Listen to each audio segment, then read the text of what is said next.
aga mis on nagu huvitav, naised on paremad investorid kui mehed. Loomulikult. Napi, aga veidi paremad. Miks sa nüüd ära rikkusid selle? Ei, minu arust see väga äge.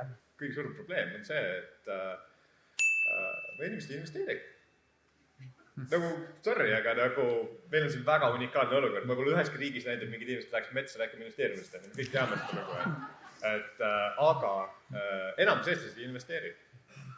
Et jätkuvalt ma käin ringi, igapäevaselt on mingid tüübid tulevad, ma nüüd hakkan nagu mõtlema selle peale, ma olen nagu väga involved selles maailmas. Et meil on unikaalne võimalus võtta see kõik inimesed, ütles, et igaüks toob nagu järgmise aasta 5 inimest investeerima ja päris kiiresti ma arvan, me saame Eesti nagu heasse kohta.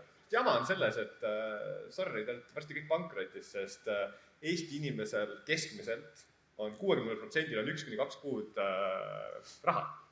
Kui sa oled tööst ilma, siis sa oled pankrotis. Kui sul tuleb pension, sul on väga keeruline olukord, et tahaks muuta seda. Ma arvan, et see on oluline. Ja mida varem sa seda tegema hakkad, seda parem.